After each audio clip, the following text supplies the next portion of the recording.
Então Filipe correu para a carruagem, ouviu o homem lendo o profeta Isaías e lhe perguntou: o senhor entende o que está lendo? Ele respondeu: como posso entender se alguém não me explicar? Assim convidou Filipe para subir e sentar-se ao seu lado. O eunuco estava lendo esta passagem da Escritura. Ele foi levado como ovelha para o matadouro, e como cordeiro mudo diante do tosqueador, ele não abriu sua boca. Em sua humilhação foi privado de justiça. Quem pode falar dos seus descendentes? Pois a sua vida foi tirada da terra. O eunuco perguntou a Filipe: diga-me, por favor, de quem o profeta está falando? De si próprio ou de outro? Então Filipe começou com aquela passagem da Escritura, anunciou-lhe as boas novas de Jesus. Prosseguindo pela estrada, chegaram a um lugar onde havia água. O eunuco disse: olhe, aqui há água. Que me impede de ser batizado? Disse Filipe: você pode, se crer de todo o coração.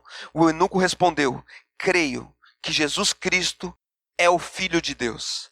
Assim deu ordem para parar a carruagem. Então Filipe e o eunuco desceram à água e Filipe o batizou. Quando saíram da água, o Espírito do Senhor arrebatou Filipe repentinamente. O eunuco não o viu mais e, cheio de alegria, seguiu o seu caminho. Filipe, porém, apareceu em Azoto, e indo para Cesareia pregava o evangelho em todas as cidades pelas quais passava.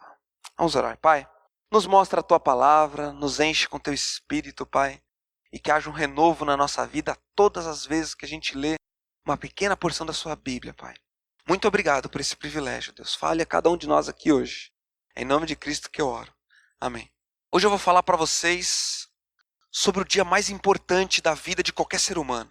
Muito mais importante do que o dia do casamento dele. Muito mais importante do que aquele dia em que ele vai ver o filho dele pela primeira vez quando nascer, o próprio filho. Mais importante do que o dia da formatura da universidade. O dia mais importante do que qualquer conquista financeira, material, profissional, que qualquer um de nós pode experimentar em vida. Esse dia marcante e fatídico, em que a pessoa olha para Cristo e entende o Evangelho. E é esse dia que esse eunuco vivenciou aqui nesse capítulo, nessa pequena passagem.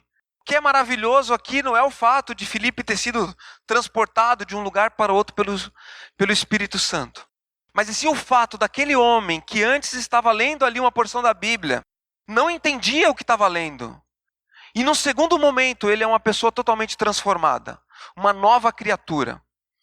E esse dia marca a nossa vida de uma tal maneira que será impossível você esquecer desse dia. Se você tomou essa decisão com Cristo, você lembra desse dia que você tomou. E eu vou falar hoje 28 fatos sobre a conversão. 28 é pouco, eu tive que parar. Porque acontece muita coisa nesse capítulo aqui com esse eunuco. Quando o fato da gente se converter, aquele dia, aquele momento, nós não temos ideia o tanto de coisa que acontece. O que acontece com uma pessoa quando ela diz sim para Cristo? E a palavra conversão, eu acho ela uma palavra muito interessante, porque remete àquela ideia do trânsito, né? Você vai converter a uma nova rua. E a vida sem Cristo é que nessa rua aqui, ó, cheia de carro, trânsito. E diante de nós existe o convite de Cristo falando: converta-se. Sai desse caminho. Já quando você está parado assim naquele trânsito, todo mundo ali buzinando, parado. Parece que não anda. A vida sem Cristo é assim também, parece que não anda. Parece que está indo para trás, parece que não flui. E Cristo está assim, ó, nos convidando: venha para cá. E às vezes a gente está aqui na aliança, e a gente está assim, que nem aquele cara assim, ó, dando pisca. Está assim, eu quero sair, quero pegar esse caminho de Cristo. Não sei se vou, não vou. E sabe que existe uma diferença entre você ser convertido e você ser simplesmente convencido. Porque é impossível uma pessoa se deparar com esse Cristo e continuar o mesmo. É impossível não acontecer os 28 fatos na vida dessa pessoa, mas vamos lá. Primeiro fato, o que é? O Espírito Santo convence ela de que é pecadora e de que Cristo é o caminho para a salvação. Primeiro fato. E tudo isso que eu vou colocar aqui hoje, gente, não é coisa da minha cabeça. É a própria Bíblia que nos mostra. O Espírito Santo começa a trabalhar no coração daquela pessoa. convencendo ela de que ela tem maldade. Sem esse convencimento por parte do próprio Espírito, nenhum de nós pode se converter. João 16:8, quando ele vier, quem está falando aqui? Jesus está falando do Espírito Santo. Convencerá o mundo do pecado, da justiça e do juízo. Tem gente que acha que não tem pecado. Tem gente que acha que tem pouco pecado. Tem gente que acha que é tão bonzinho que vai até para o céu. Mas o Espírito Santo é aquele que no primeiro momento tocou na vida desse eunuco e toca na vida de cada um de nós. Mostrando que se a gente passar por uma peneira fina na vida de cada um de nós, haverá pecado no nosso coração. E esse pecado nos afasta de Deus. Primeiro fato. Segundo, o Espírito Santo coloca fé no seu coração. Ele convence do pecado, mas ele não nos deixa simplesmente ali naquela lama do pecado. Ele coloca uma sementinha, eu coloquei até ali uma mãozinha plantando assim uma sementinha, porque o Espírito Santo vai no nosso coração e coloca ali uma sementinha que é a chamada fé. E a pessoa, ao mesmo tempo que ela olha para a própria maldade dela, ela vê a obra de Cristo e ela fala assim lá no coração dela: quer saber? Eu acredito nisso. Eu acredito nesse Jesus. E aquilo não nasceu dela, não foi uma confluência da mente dela. O próprio Espírito Santo colocou essa sementinha dentro dela. Efésios 2:8, porque pela graça sois salvos, por meio da fé, e isso não vem de vós, mas é dom de Deus. Nenhum de nós aqui é capaz de gerar fé por si mesmo. Somente o Espírito Santo é capaz de colocar esse dom de Deus no nosso coração, da fé, de olhar para Cristo e dizer, realmente esse é o caminho. E mesmo que a gente não entenda tudo que isso está envolvido, a gente se lança na direção do nosso Salvador.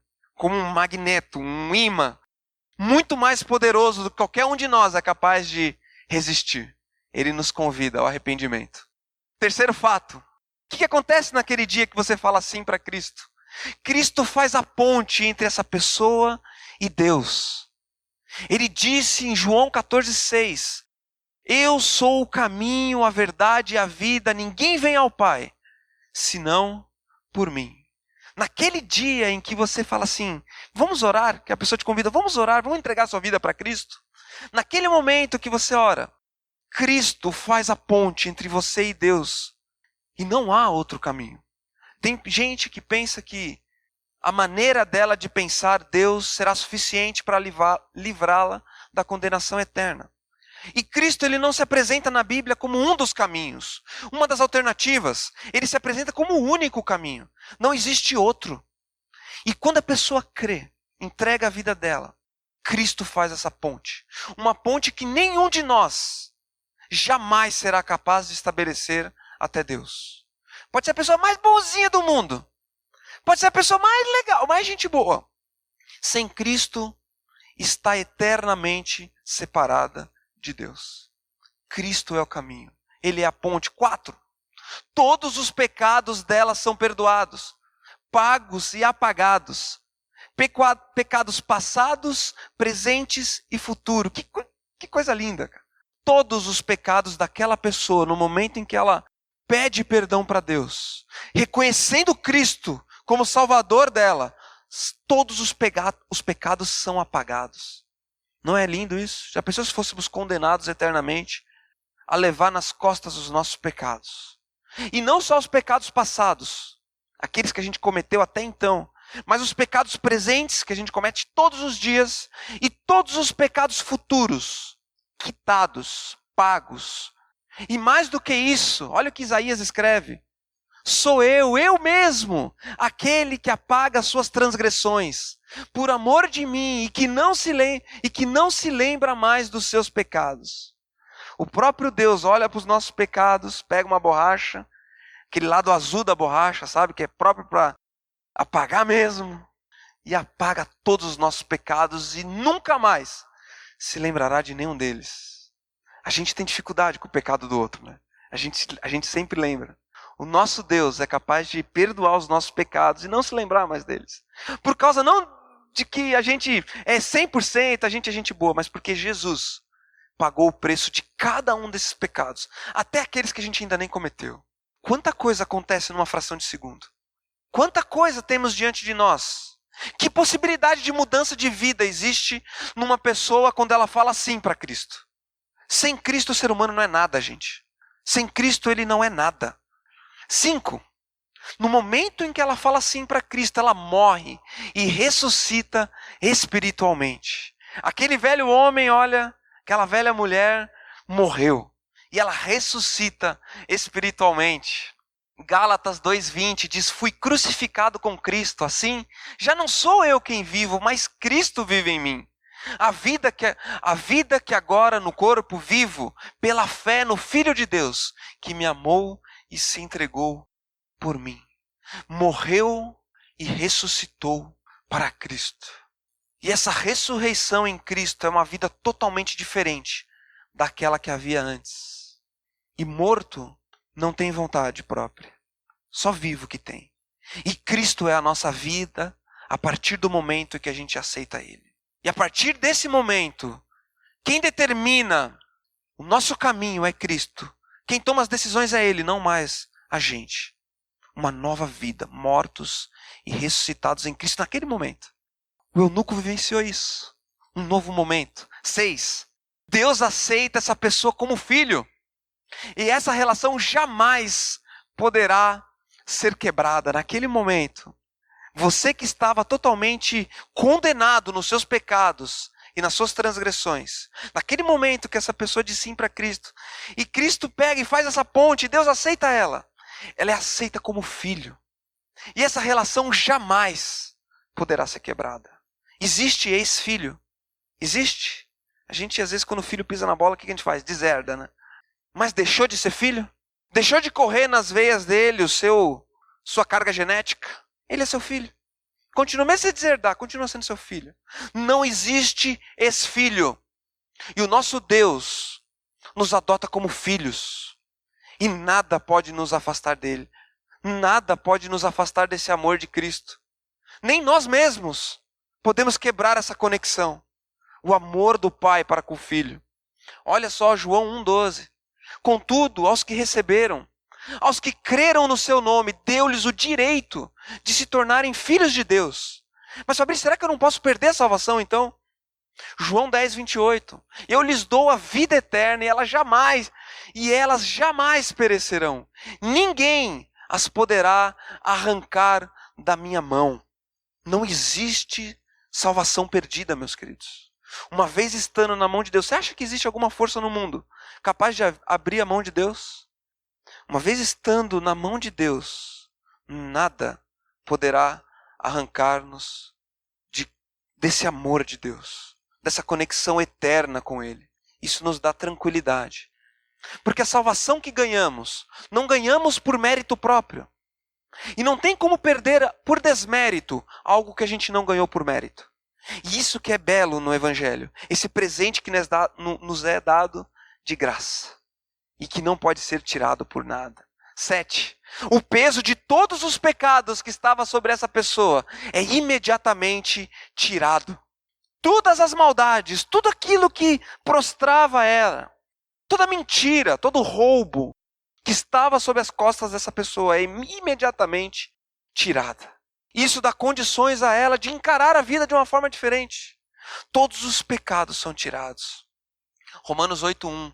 Portanto, agora nenhuma condenação há para os que estão em Cristo Jesus. Nenhuma condenação há para todos os que depositaram aos pés de Cristo o perdão dos seus pecados. Viu só quanta coisa acontece?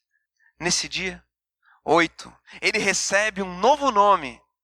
Livro de Apocalipse, capítulo 2, versículo 17. Quem tem ouvidos, ouça o que o Espírito diz às igrejas. Ao que vencer, darei eu a comer do maná escondido, e dar-lhe-ei uma pedra branca, e na pedra um novo nome escrito, o qual ninguém conhece, senão aquele que o recebe. Se até então essa pessoa viveu uma vida torta, uma vida rotulada de coisas ruins, ao entregar o caminho para Cristo, ela recebe um novo nome.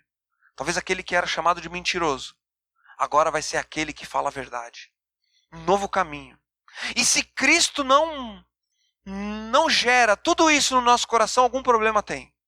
Se ele não gera uma mudança de vida ao se deparar com esse evangelho, alguma coisa está errada. Alguma coisa está errada. 9. Deus muda a sua condenação eterna para o paraíso eterno. Eu coloquei aqui a foto do ladrão na cruz. O que o ladrão na cruz tinha a oferecer a Cristo? O que ele tinha para oferecer? Nada. E Cristo olhou para ele e disse: hoje mesmo estarás comigo no paraíso. Até pouco tempo, você que não cria em Deus, que não sabia quem era Jesus, estava condenado ao inferno. E ao passar a crer nesse ser maravilhoso, Salvador, desfrutamos do paraíso eterno. Esperança além da morte. E isso acontece naquele momento em que eu e você aceitamos esse presente do Evangelho. Que dia maravilhoso. 10. Deus muda a vida dessa pessoa. Mas Fabrício, não é somente lá no paraíso, não, é nessa pessoa, durante a vida, durante o próximo dia, no próximo amanhecer. Essa pessoa vai acordar de uma maneira diferente no outro dia. Não será mais o velho, será um novo homem. Olha ali, ó, Cristo colocando uma nova roupa em cima daquele homem. Aquele que pecava não peque mais, é o que a palavra diz. Uma nova maneira de viver. Estamos aqui hoje, meus queridos, não para nos preparar para a morte. Estamos aqui hoje para nos preparar para a vida. Estamos vivenciando esse domingo à noite para saber como tomar as melhores decisões amanhã, na segunda-feira. Não simplesmente esperando para o dia em que vamos partir para o paraíso. Porque a beleza do Evangelho é essa. Nos trazer nova vida e vida hoje. Coríntios 2, 5 e 17. Assim que se alguém está em Cristo, é nova criatura, as coisas velhas já passaram, eis que tudo se fez novo. 11. O Espírito Santo entra na mente dessa pessoa e passará a habitar para sempre dentro dela. Naquele momento, entra no coração, na mente, no intelecto, um ser chamado Espírito Santo.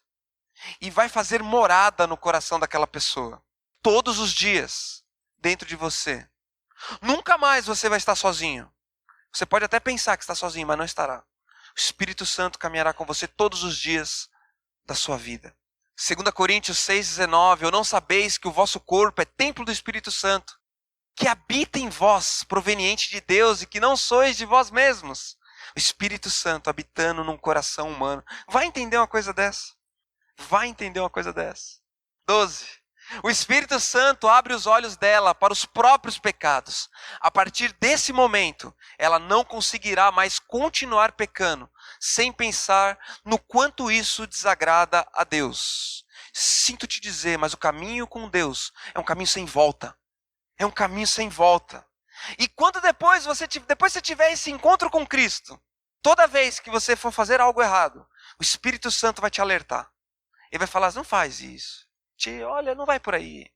Tem certeza que você não faça isso, isso vai desagradar a Deus. Porque se você continua vivendo no pecado, e o Espírito Santo não te confronta, alguma coisa errada tem. E talvez você tenha sido simplesmente convencido e não convertido de verdade. Porque tudo isso que eu estou mostrando aqui, acontece no coração e na vida de um homem ou de uma mulher, no dia em que ela aceita Cristo como Salvador. O Espírito Santo tocando fundo, mostrando o nosso pecado. 1 Pedro 1,15. Mas, assim como é santo aquele que os chamou, sejam santos vocês também em tudo o que fizerem. A palavra santo significa separado, não mais o mesmo. Separado, diferente. Se antes eu roubava, agora o Espírito Santo não vai deixar eu continuar roubando. E se eu... quer dizer que eu não vou mais pecar, Fabrício? Não, a gente vai pecar, porque o pecado, infelizmente, está aí todos os dias diante de nós. Mas se pecarmos, o Espírito Santo nos incomoda para que a gente peça perdão e mude rapidamente essa conduta errada. Essa é a vida com Deus. 13, olha só. A mente dessa pessoa se abre para poder entender plenamente a Bíblia. A partir desse momento, nós temos aqui diante de nós o manual de instruções. Podemos entender esse livro. Fabrício, mas eu leio aqui, eu não entendo muita coisa. Para isso que existe, gente, a comunhão com as pessoas. Talvez alguém que já está numa caminhada ainda maior pode te explicar um determinado ponto que você ainda não entendeu. Mas o Espírito Santo que foi colocado no nosso coração nos capacita a entender plenamente o propósito de Deus através da Bíblia. Através da Bíblia. Ora, o homem natural não compreende as coisas do Espírito de Deus, porque lhe parecem loucura, e não pode entendê-las porque elas se discernem espiritualmente. Não dá para uma pessoa que não tem Deus desenvolver os dons do Espírito Santo. Às vezes a gente quer falar para pessoas terem determinadas características cristãs, mas se ela não for cristã, ela não consegue. Ela não consegue. Porque existem coisas que só são discernidas espiritualmente. Por isso, quando alguém vai no seu grupo célula, uma pessoa que nunca teve contato com Deus, não adianta você querer discipular ela antes dela ter esse contato com Cristo. Porque é o Espírito Santo quem vai fazer essa mudança na mente dela, não você. Se essa pessoa não tiver esse contato com Cristo, nada disso vai acontecer na vida dela. E você vai se frustrar por tentar ver mudanças, querer ver mudanças em alguém que não deu esse primeiro passo. Vamos adiante. 14, olha, estamos lá, hein? Deus capacita essa pessoa com diversos dons espirituais que nunca tinha experimentado antes. Quando você se converteu, naquele momento, Deus te muniu com armas espirituais, com dons, coisas que você talvez nunca vivenciou antes. Olha que legal, eu coloquei aqui o próximo versículo, 1 Coríntios 12, 28. Assim na igreja, Deus estabeleceu primeiramente apóstolos, em segundo lugar profetas, em terceiro lugar mestres, depois os que realizam milagres, os que têm dom de curar, os que têm dom de prestar ajuda, os que têm dons de administração e os que falam em diversas línguas. Cada um de nós foi munido com essas ferramentas espirituais. Você está utilizando esses dons que Deus te muniu? É bom demais desempenhar o dom que Deus deu. Eu entendo que Deus me deu o dom de ensino.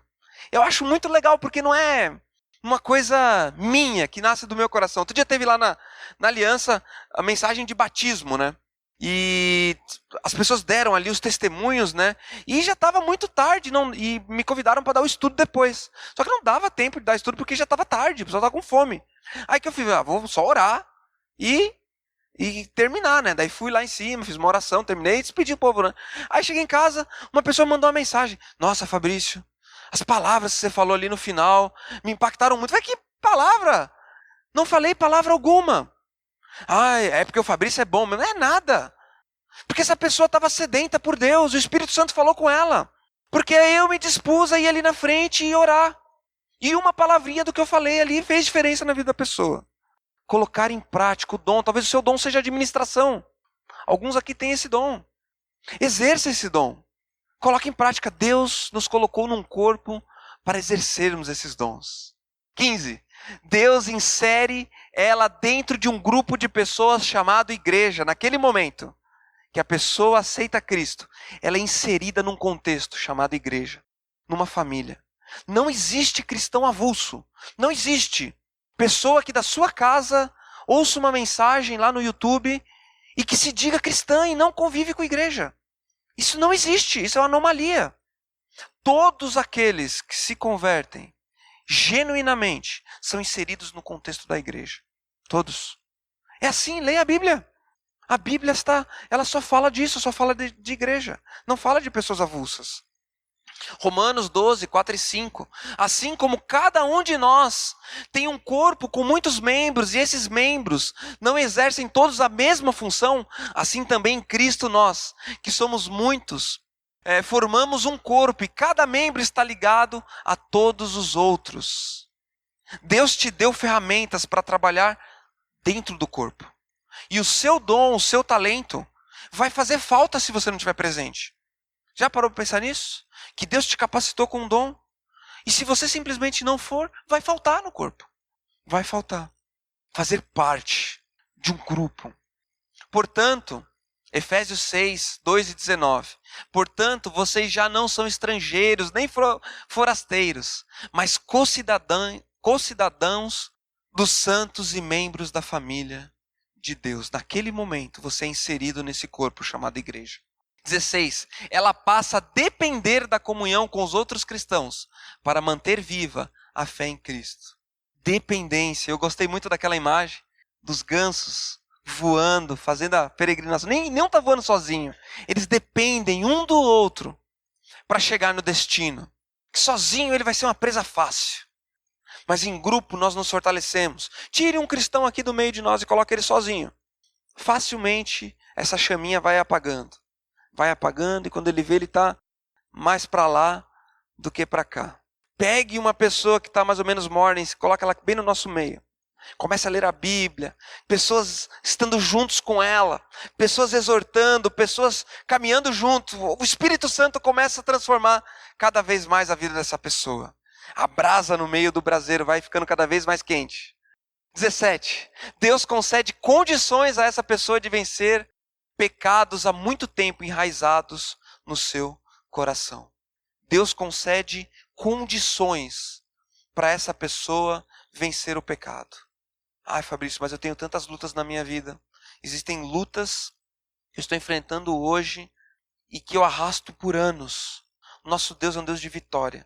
Quando Ele nos converte, quando Ele muda a nossa sorte, a nossa realidade, Ele nos dá condições de sermos vitoriosos, nos dá liberdade sobre o pecado.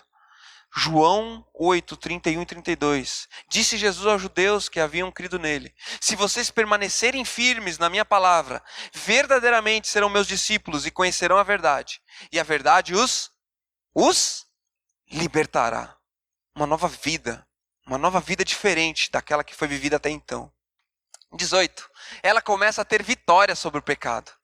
É imediato. O Espírito Santo capacita e ela começa a desfrutar dessa vitória sobre o pecado.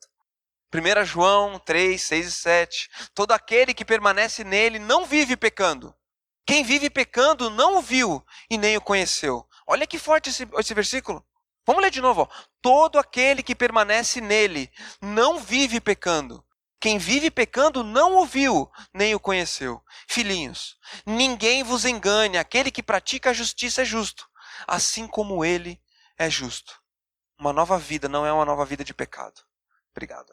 19. Estamos acabando já. Olha só, quanta coisa legal. Ela se torna um bebê espiritual sedenta por aprender mais de Deus. No momento que ela se converte, no momento que ela se depara com o Evangelho, ela vira um bebê espiritual. Desejosa de saber mais, de entender mais, de ler, de ouvir mais a respeito. E se isso não está presente na nossa vida, a gente tem que se perguntar: o que aconteceu com a minha fé? Uma sede por Deus. Salmo 42, 1 e 2. Como a corça anseia por águas correntes, a minha alma anseia por ti, ó Deus. A minha alma tem sede de Deus vivo. Uma sede de Deus. Uma vontade de estar com Ele. Todas as manhãs eu acordo mais ou menos entre 6h30, 7 horas da manhã, 15 para 7. Pego o meu violão, vou para a cozinha e gasto aproximadamente 1 hora com Deus. Toco umas músicas, leio, oro, escrevo as minhas orações. E eu vou confessar um negócio para vocês. É o ápice do meu dia. É o momento mais importante do meu dia. Às vezes eu estou esperando para já chegar de manhã cedo. Mas tem dias, às vezes, que a gente se atrapalha, né? A gente nem faz. E dá uma vontade de estar com Deus de novo. 20. A percepção de que Cristo irá retornar a qualquer momento passa a ser um motivo de esperança para essa pessoa. A volta de Cristo passa a ser algo iminente na vida de cada um de nós. Ele vai voltar, meus queridos. E quando ele voltar, como que ele vai nos encontrar? Como que ele encontrará o nosso coração naquele dia? E essa volta de Cristo não é um motivo de desespero. Puxa, Cristo vai voltar e como é que ele vai encontrar? Deus o livre, não quero nem pensar nesse dia. Mas é um motivo de esperança. Filipenses 3:20, a nossa cidadania, porém, está nos céus, de onde esperamos ansiosamente o Salvador, o Senhor Jesus Cristo. Ansiosamente esperando, muito mais ansioso do que simplesmente a ansiedade de ver seu time jogar lá no Japão. Tem gente que ficou ansioso, né? Ai, meu Deus, vai jogar lá no Japão o Mundial. Ficou ansioso esperando aquele momento. Será que nós estamos vivenciando essa ansiedade, esperando, contando os dias de que ele pode vir hoje? E se ele vier hoje? Ai, Fabrício, eu estou para casar. Que ele espere um pouco, né? Assim que falam os que estão prestes a casar, né? Será que eu e você temos essa expectativa da volta do Messias? Da volta de Cristo? 21. A solidão desaparece. Pessoa com Cristo não é uma pessoa solitária. Olha o que o salmista diz: ainda que me abandonem pai e mãe, o Senhor me acolherá. Ainda que um pai se esqueça do próprio filho ou a mãe se esqueça da sua criança, Deus nos acolherá. E uma pessoa que sente, uma pessoa que vivencia esse relacionamento com Deus, não se sente sozinha, não sente solidão. 22. Olha o que acontece também no coração dessa pessoa. Ela passa a ser capaz de se comunicar diretamente com Deus através da oração. Habilitada. Recebeu a carteira de habilitação. Recebeu o celular carregado, no máximo que nunca descarrega. É só pegar e ligar e falar com Deus. Você é apto para falar e Ele é apto para te escutar. Sem Cristo, as nossas orações não passam do teto. Mas com Cristo, Ele ouve naquele momento, no momento de angústia, no momento de alegria, no momento de tristeza, no momento de felicidade. Deus ouve as nossas orações. Saibam que o Senhor escolheu o piedoso. O Senhor ouvirá quando eu o invocar. Fale você e Deus e Ele te ouvirá. Coloca diante dele as suas necessidades. E Ele inclinará o ouvido dele para escutar a minha e a sua oração. Cada um de nós está habilitado a isso. Cada um de nós. Mas às vezes a gente esquece disso. E a última coisa que a gente faz é orar. A gente pensa todos os recursos antes, quando sofremos uma situação adversa. A última coisa que a gente pensa é em orar. 23. Essa pessoa, ela sente o desejo de conversar com Deus. Ela sente uma necessidade de conversar com Deus. Eu vi uma frase essa semana que diz assim, que a gente deve buscar a Deus com o mesmo desejo que a gente busca o carregador do celular quando tem 1% de bateria. Eu vi uma frase de um cara na internet. Né? E quando você vê assim, a bateria com 1%, não te bate um desespero? Cadê o carregador? Parece que eu vou ficar sem bateria. Você sente um desconforto. O nosso desejo por Deus tem que ser muito maior do que isso. Desejo de falar com Ele. Desejo de saber o que Ele quer de nós. Um desejo de se comunicar com Ele. Salmo 63:1. Ó Deus, Tu és o meu Deus, de madrugada te buscarei. A minha alma tem sede de Ti, a minha carne te deseja muito em uma terra seca e cansada, onde não há água. Um desejo de falar com Deus, um desejo de orar, um desejo de entrar no seu quarto e falar com Ele. Isso passa a ser automático na vida de uma pessoa quando ela aceita Cristo. Essa necessidade de estar com Ele. 24, está acabando, eram quantas coisas? 28, né? Quanta coisa acontece na vida de uma pessoa, hein? Como pode uma vida mudar tanto da noite para o dia? Essa vida desse rapaz mudou. E a minha e a sua também muda. Olha que legal. Ela começa a identificar a voz de Deus de diversas maneiras. A partir daquele dia, daquele momento, Deus começa a falar com ela através de diversos mecanismos. E ela é apta para isso, para identificar a voz de Deus. E eu coloquei ali a Bíblia, porque a Bíblia é o principal canal de ouvirmos a voz de Deus. Mas Deus pode falar através de muitas coisas. Mas principalmente, quando a gente lê a nossa Bíblia, Deus fala através do seu discipulador, Deus fala através de uma mensagem. Falou conosco quando a gurizada tocou aqui o violão, falou comigo. Deus fala através de situações que acontecem na sua vida, mas às vezes a gente tampa os ouvidos. E quando nós nos convertemos, estamos aptos para isso, para entender a voz de Deus. E às vezes a gente quer mais o sobrenatural do que o natural. Às vezes a gente quer experiências com Deus que Ele fale audivelmente. Deixa eu contar uma historinha para vocês rápida, antes da gente terminar. Tá cedo ainda. Eu tinha, não sei se eu tinha, não sei. Um sonho de um dia lá em casa preparar um estudo para dar aqui ou lá na Aliança Centro. E chegar aqui na frente e quando eu abrisse a Bíblia assim, o Espírito Santo vinha assim, em mim e fala assim, Fabrício, lê outro versículo. Lê aqui, Salmo 23 aqui. Vai falar em cima desse versículo. E eu nem preparei nada, chego aqui e falo, né? E eu estava falando para Deus, nossa Deus, eu queria conseguir ter essa percepção assim, sobrenatural. Aí eu ouvi assim, Deus falando no meu coração, falei assim, mas você não consegue nem estudando colocar em prática o que eu te falo, quanto mais um negócio sobrenatural. Você não consegue nem ler o que eu estou te mostrando aqui e falar para as pessoas, quanto mais um negócio vindo na hora. Tapa na cara. Às vezes a gente quer coisa sobrenatural e Deus está falando através do seu discipulador. Ele está te falando, cara, não faz isso. Faz isso não, cara. Não larga a tua mulher, não. Vamos tentar arrumar esse casamento. Não. Às vezes Deus está falando por A mais B o que a gente deve fazer. E a gente simplesmente está querendo uma coisa sobrenatural. Deus fala com cada um de nós. Olha só, coloquei até o versículo, João 10, 27. As minhas ovelhas ouvem a minha voz, eu as conheço e elas me seguem. Se você é uma ovelha de Cristo, se você se converteu um dia, você ouve essa voz de Deus. E você conhece essa voz. Caso contrário, repense a sua fé. 25, estamos acabando. Ela, naquele momento que ela se converte, ela é chamada para participar ativamente da igreja, com ações, ofertas, orações, envolvimento. Você é chamado para participar do corpo. Não como um esquenta-banco, que senta aqui e não faz nada. Você é convidado a participar ativamente, colocar em prática os seus dons, os seus talentos. Conhece o cristão domingueiro? Ele é só cristão no domingo. Ele é chamado domingueiro. Não queira ser domingueiro, porque eu e você fomos convidados a atuar efetivamente. De diversas maneiras, cada um tem um dom e um talento. E Deus te chama a botar, a arregaçar a manga e fazer a obra dele na vida de outras pessoas. 1 Coríntios 14, 26. Portanto, que diremos, irmãos? Quando vocês se reúnem, cada um de vocês tem um salmo, uma palavra de instrução, uma revelação, uma palavra em língua ou uma interpretação. Tudo seja feito para a edificação da igreja.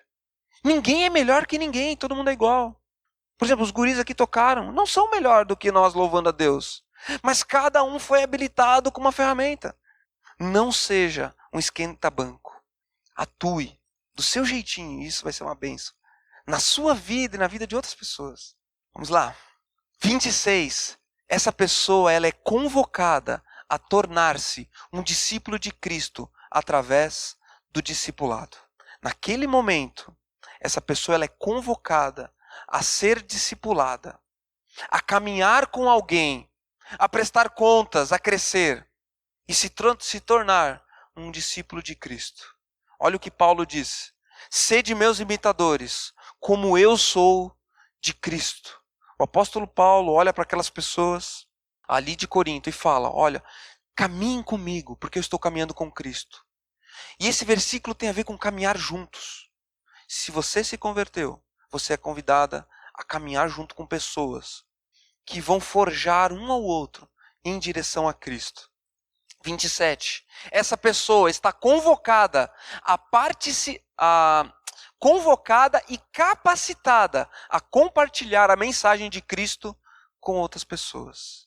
No momento em que você entendeu o Evangelho, você está capacitada e convocada a compartilhar com outras pessoas.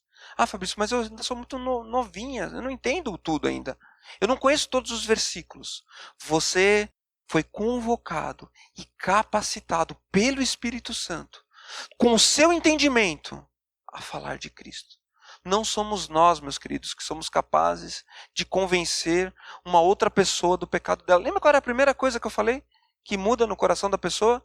Alguém lembra? O Espírito Santo, o que ele faz? Não lembro, né? Muita coisa, né?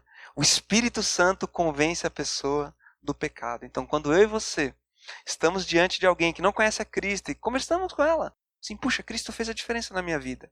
O Espírito Santo atua ali no coração daquela pessoa, convencendo aquela pessoa do pecado dela. E você foi convocado a compartilhar desse evangelho. Mateus 28, 18 a 20, é uma ordem, não é uma proposta assim, se vocês quiserem, vai lá. Não, é uma ordem. Então Jesus aproximou-se deles e disse, foi-me dada toda a autoridade nos céus e na terra. Portanto, vão e façam discípulos de todas as nações, batizando-os em nome do Pai, do Filho e do Espírito Santo, ensinando-os a obedecer tudo o que eu ordenei a vocês. E eu estarei sempre com vocês até o fim dos tempos. Uma ordem de Deus para nós. Compartilhar desse amor. Sermos o elo de uma corrente que durará eternamente, meus queridos. Nós vamos passar, mas esse evangelho não vai passar. Último, ela vira uma discipuladora. A partir desse momento que a pessoa se converteu, ela já é uma discipuladora. Ela já é capaz de ensinar para outra pessoa lições que ela está aprendendo com Cristo. Tudo isso acontece no momento, num piscar de olhos na vida de uma pessoa. Tudo isso. Uma nova vida abundante. Muito diferente da vida sem Deus. E eu quero te fazer uma pergunta. Olha só. Conclusão. E se eu não tiver essas características na minha vida, Fabrício? E se isso tudo que você falou, nossa, foi tanta coisa. E às vezes eu sinto que a minha fé ela é tão assim, sem sal, sem açúcar, sem sal, meio morna. O que eu faço com isso? Duas possibilidades. Primeiro, nunca ter sentido nada assim. Talvez você não vivenciou nada disso que eu estou te falando, porque talvez você não teve esse encontro com Cristo ainda. Talvez essa é a primeira coisa que você tem que pensar. Repense a sua fé. Não seja uma pessoa convencida. Olha para Cristo e fala assim, não, Cristo, eu tenho que mudar. Eu entendo, eu quero. Peça perdão dos seus pecados. Peça que Cristo entre na sua vida. Isso pode ser feito hoje, na sua casa, onde você estiver. Repense a sua conversão, meu querido. Ou dois, talvez deixou morrer a fé em Cristo. Talvez com o passar do tempo, todas essas características deixaram de ser uma prioridade na sua vida. A nossa fé foi apagando cada vez mais. O Espírito Santo foi perdendo cada vez mais o poder sobre as nossas decisões. E se é isso que está acontecendo no meu coração e no seu, arrependa-se e retorne ao primeiro amor. Retorne ao primeiro amor. E Cristo nos confiou a melhor de todas as notícias do seu reino, a mensagem da salvação. E as pessoas no mundo estão desesperadas para ter esse encontro com Cristo. Saiba disso. As pessoas estão vivendo um vazio, precisando ouvir dos nossos lábios que Cristo é capaz de transformar a vida dessas pessoas. É capaz de transformar a vida dela. E eu gostaria de terminar tocando uma música que conta a história de um homem. Deixa eu pegar aqui essa música conta a história de um homem desesperado, que nem sabia do que queria, nem sabia do que precisava, até que ele teve um encontro com Cristo. Esse homem, essa mulher, você vai encontrar essa semana. E você vai ter a oportunidade de compartilhar desse amor de Deus para com ela. E talvez essa seja a semana em que essa pessoa vai mudar a vida dela.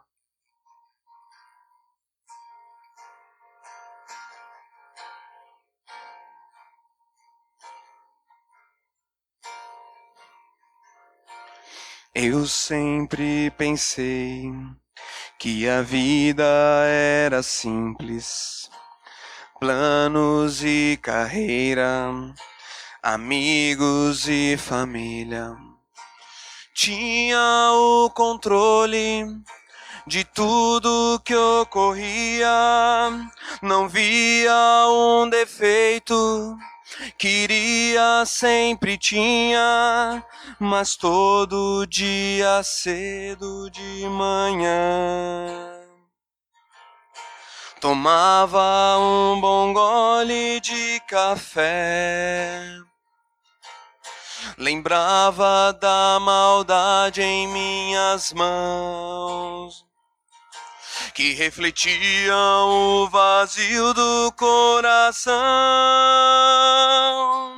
Cruzou o meu caminho, que dia feliz, numa quarta-feira à noite, a história que ouvi mudou a minha vida, fez sentido a narrativa, era tudo que eu buscava e eu nem imaginava.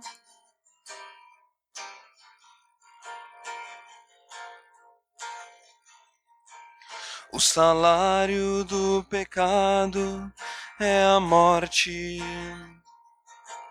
mas o dom de Deus é a vida. Em Cristo Jesus Salvador,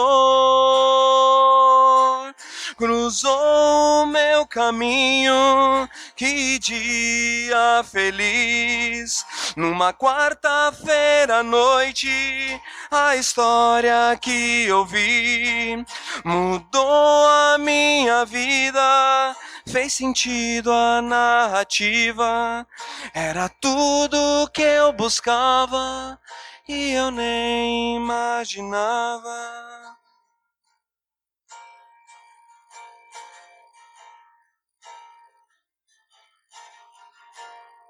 Talvez eu e você vamos encontrar com pessoas essa semana que tudo que ela busca, ela nem imagina o que é. E a resposta para o coração dessa pessoa é Cristo. E Cristo nos confia a mensagem do Evangelho. E tudo o que eu falei aqui hoje está disponível para essa pessoa, está disponível para cada um de nós. Vamos orar? Feche teus olhos, Pai. Vida com Cristo é uma vida muito maior, Pai, do que a gente consegue imaginar. O homem sem Deus está perdido, Pai. O homem sem Deus, ele está em desespero, vivenciando um vazio, vivenciando uma alma sedenta por Ti. Deus, eu quero pedir perdão, Pai, pelas vezes que a gente deixa passar as oportunidades e a gente se omite, ó Pai.